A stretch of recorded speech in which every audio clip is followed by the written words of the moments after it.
Ei, você que ama uma injustiça aqui no Brasil, eu quero falar para você, sai desse vídeo, porque esse vídeo não é para você, tá? Não vai te agregar em nada você continuar vendo ele. Mas eu quero chamar a atenção para aqueles que estão indignados, aqueles que estão com a alma gemendo, clamando por justiça em nosso território nacional aqui no Brasil. Você que clama por justiça, eu quero dizer, continue clamando. É isso mesmo, porque a justiça, ela tarda, mas não falha. E eu me refiro não à justiça dos homens, mas à justiça divina. Deus usa as coisas que não são para confundir as que são, e assim trazer julgamento àqueles que dela necessitam, de justiça. Pois bem, meu pessoal, esse é o tema do vídeo de hoje. O STF acaba de promover mais um abuso de autoridade, mais um crime contra brasileiros e contra brasileiras. Ou seja, o STF torna crime no Brasil agora você denunciar crimes. Isso é um absurdo. Esse é o tema do vídeo de hoje. Estarei comentando acerca do indiciamento e do pedido de prisão de Eduardo Tagliaferro, ex-assessor do ministro Alexandre de Moraes, que, por presenciar diversos crimes cometidos pelo ministro, resolveu entregar esses documentos, esses arquivos à imprensa internacional. E agora ele está sendo indiciado por crimes contra a ordem pública, contra a nação brasileira. É isso mesmo, é um absurdo. Eu sou Isaac Paulino e esse é o Perdeu Mané. Então, solta a vinheta. Perdeu, mané, numa mola.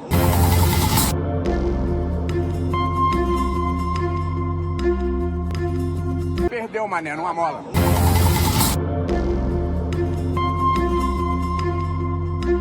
Mas antes de começar a falar sobre esse absurdo, essa decisão tomada em parceria com o PGR Paulo Gonet e o ministro Alexandre de Moraes, o ministro do inquérito do fim do mundo, o inquérito das fake news, certo? De incluir também Eduardo Tagliaferro, também nos atos antidemocráticos de até do 8 de janeiro.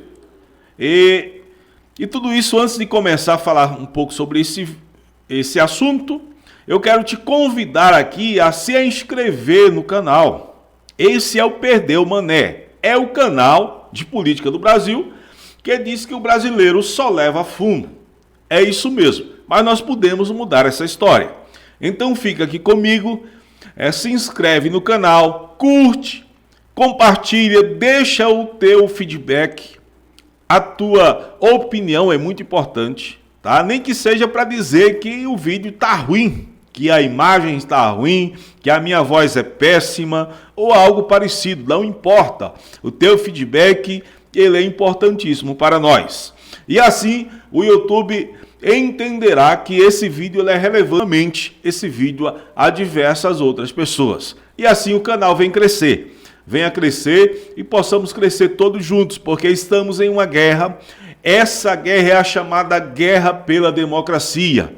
E essa guerra vai durar até as eleições de 2026. Então vem comigo nessa, tá bom? Se inscreve aí, curte, compartilha esse vídeo com alguém. E vamos aqui ao assunto do Eduardo Tagliaferro, que acabou de ser decretado a prisão e a extradição, porque ele está na Itália, a extradição de Eduardo Tagliaferro para o Brasil. Ele está sendo acusado, indiciado por crimes contra a ordem pública, contra o Estado Democrático de Direito. A abolição do Estado Democrático de Direito. Às vezes até eu também já estou sendo indiciado por esse crime sem nunca antes ter pisado em Brasília. Então, pessoal, vamos entender o que está acontecendo. Bom, pessoal, para a gente entender melhor o que está acontecendo com o Eduardo Tagliaferro, ex-assessor do ministro Alexandre de Moraes, que agora está sendo indiciado pelo próprio Alexandre de Moraes por crimes de ordem pública contra o Estado Democrático de Direito, certo? Para nós entendermos melhor, nós vamos dividir esse vídeo em duas partes. Primeira parte, nós estamos falando exatamente sobre esse indiciamento, essa ordem de prisão e esse pedido de extradição do Tagliaferro para o Brasil. Então vamos aqui à reportagem. Atenção, notícia que acaba de chegar à redação da Jovem Pan News. Ministro Alexandre de Moraes, do Supremo Tribunal Federal, pediu a extradição de Eduardo Tagliaferro, seu ex-assessor no Tribunal Superior Eleitoral. Tagliaferro está na Itália e foi denunciado pela Procuradoria-Geral da República pelos crimes de violação do sigilo funcional, coerção no curso do processo, obstrução de investigação de organização criminosa e tentativa de abolição violenta do Estado Democrático de Direito. O pedido de Moraes foi encaminhado ao Ministério da Justiça, que enviou na última quarta-feira a solicitação ao Itamaraty para formalização junto ao governo italiano.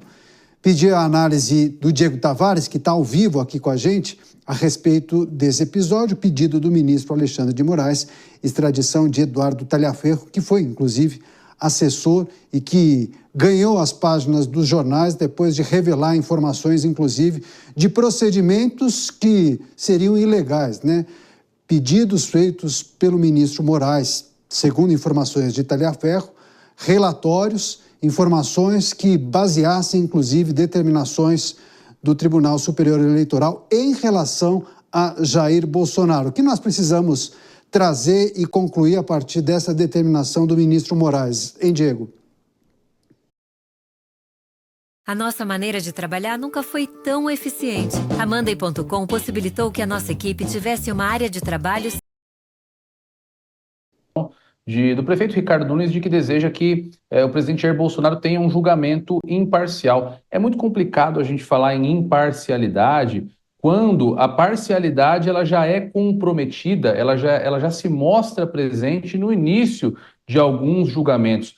Tanto em relação ao caso de Jair Bolsonaro, quanto em relação a esse pedido de extradição feito agora em relação ao ex-assessor, o ministro Alexandre de Moraes, que será a autoridade judiciária a proferir julgamento, eventualmente, em um caso, ele está acumulando diversas funções, muitas vezes acumulando, inclusive, o papel de vítima de algumas condutas. Tagliaferro, por exemplo, revelou diversas irregularidades que teriam acontecido no gabinete do próprio ministro Alexandre de Moraes, quando presidente do Tribunal Superior Eleitoral. Então, em que pese o desejo de autoridades como o prefeito Ricardo Nunes de que esses julgamentos ocorram de forma imparcial, já não se vislumbra a imparcialidade. E eu acho que esse é um dos principais problemas, algo que atrai uma carga muito alta de insegurança jurídica na análise desses casos. Novamente evocando aqui aquilo que eu disse na minha primeira fala nessa edição do Jornal Jovem Pan. Às vezes, analisando o momento, analisando uma foto, nós temos um aspecto, um verniz de legalidade sobre aquilo que está acontecendo. Mas voltando à gênese de todos esses problemas que são analisados hoje na Suprema Corte, nós temos patentes ilegalidades. E a partir de uma ilegalidade não nasce nenhum elemento legal, não nasce nenhum fato legal. Esses inquéritos e investigações, todos eles, eu não tenho dúvida, em dado momento da história no futuro, virando o viés ideológico do governo de ocasião, serão, tal como foram os expedientes da Lava Jato, todos anulados. Aí vocês acabaram de ver o vídeo, né? Falando sobre realmente esse pedido, essa ordem do ministro, pedido de extradição do Tagliaferro para o Brasil, certo? Agora estaremos falando aqui nesse corte acerca dos crimes que o Eduardo Tagliaferro cometeu. Sabe qual foi o crime que ele cometeu? Foi denunciar crimes. Crimes durante as eleições de 2022. Então vamos ao vídeo entender por que hoje o Tagliaferro, que era assessor do ministro Alexandre de Moraes, está sendo agora também indiciado e já condenado, porque todos que são indiciados são condenados pelo ministro Alexandre de Moraes, e a pena deve ser grande. Então vamos aqui ao vídeo.